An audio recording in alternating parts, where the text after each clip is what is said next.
Well, Canada appears set to hold a key election in the coming weeks, and it could have big implications in President Trump's ongoing trade war. Newly minted Prime Minister Mark Carney is expected to call for a snap election this weekend, and Canadians could head to the polls as soon as next month, just weeks after President Trump's next round of tariffs are set to go into effect. Joining us now is Canadian Foreign Minister Melanie Joly. Foreign Minister, thank you for coming on. You have called these tariffs an existential threat. What is Canada prepared to do if these new tariffs go into effect on April 2nd? Well, listen, we've already put $60 billion worth of counter tariffs on American goods. These tariffs, Pam, are a tax on hardworking Americans. These tariffs are going to cost more to Americans at the pump and also when they go do their groceries. So we're launching an ad campaign today in 12 different states. Canadians are sending a message that there's no winners in a trade war. There will be job losses on both sides of the border, and particularly in the U.S. And Canada is the biggest customer of the U.S. We buy more American goods from the U.S. than China, Japan, France, and the U.K. So imagine what the Trump administration right now is doing to its biggest customer that is supporting so many American jobs. So that's why we want to make sure that Americans know. So tell us more about this ad campaign that you're launching and what states in particular. Mm-hmm. So we will be having huge billboards along the key highways in Florida, in Nevada, in Georgia, in New Hampshire, Michigan, Ohio, 12 different states. And we know very much that these states are red states. But we're doing that because we think that we need to send a message to the American people for them to understand what's at stake, because this is really going to hurt their livelihoods and have an impact on their wallets. And my message to hardworking Americans is, please talk to your senators, talk to your House representatives, to your mayors, to your governors. Send the message that you don't want these tariffs, because nobody will win in this approach coming out from the White House. So it is important that all together we work to prevent them. So the EU is now delaying its retaliatory tariffs it had announced to allow for, quote, additional time for discussions with the U.S. Is Canada willing to do the same with the retaliatory tariffs that your country has announced for April 2nd? That is a day, as we know, that the president is calling Liberation Day.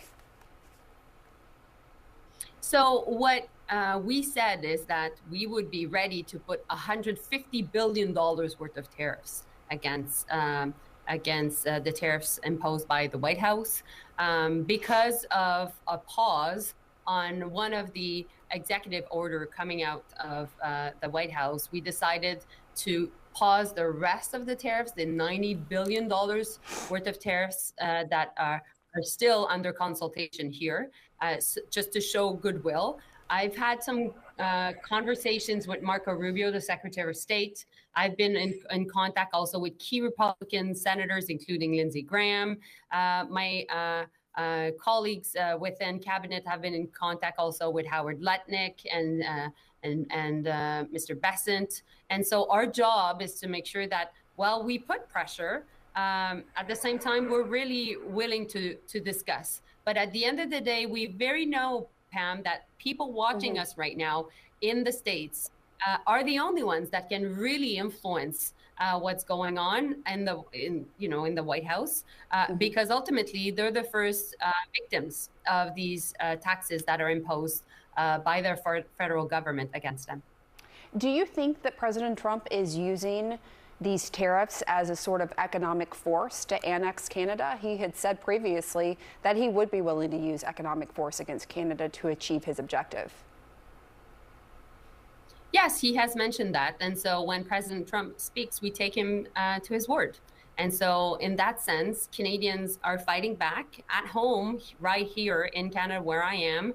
People are buying local. People are there to support their own Canadians because people are mad.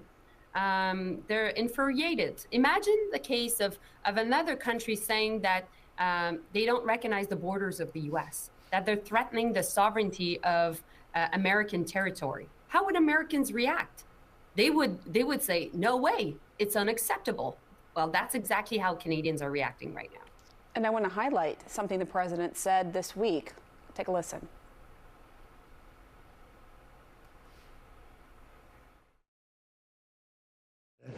Canada was meant to be the 51st state. One of the nastiest countries to deal with is Canada. The people that, now this was Trudeau, the people that good old Justin, I call him Governor Trudeau, his people were nasty. What is your message to the president? Well, my message first and foremost is to American people. We know that we're best friends. Americans and Canadians are best friends, best neighbors, best allies. We never started this trade war. We never called for it. And by the way, this was never discussed in the election that ultimately happened back in November in your country. So we'll continue to push back against that narrative. And meanwhile, well, the rhetoric coming out of the White House is so, how can I say, absurd regarding the annexation and completely unacceptable. Well, we're looking at other partners. Canada has always been very close also to Europe. And we've been always very close to Great Britain. So we'll do that. But meanwhile, who are the first impacted by all this rhetoric and all these this nastiness? It's ultimately American people themselves. And so that's why it was important, Pam, for me to have the chance to talk to your viewers through our interview to make sure that the message was there and that Americans can send a clear message also to their lawmakers. And just really quick, have these negotiations with Bessent and Lutnick and the White House, have they gotten anywhere? Is there anything that you can tell us about what may have changed as a result of these negotiations? We were able to suspend a part of the 25% tariffs that were imposed on us linked to the apparently fentanyl crossing the Canadian border and going into the U.S., which we know at this point is a bogus argument.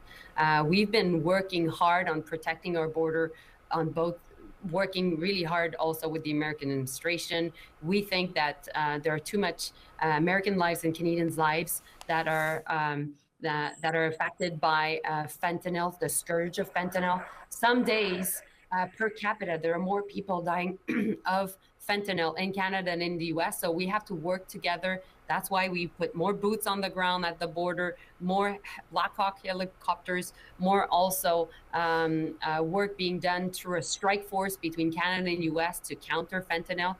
But at the end of the day, we saw that all the work we were doing in good faith was not necessarily having an impact on President Trump himself. So that's why we're keeping our countermeasures, our counter tariffs in place. And of course, we want to find a way to ultimately be able to deal with this issue. All right, Foreign Minister Melanie Joly, thank you very much.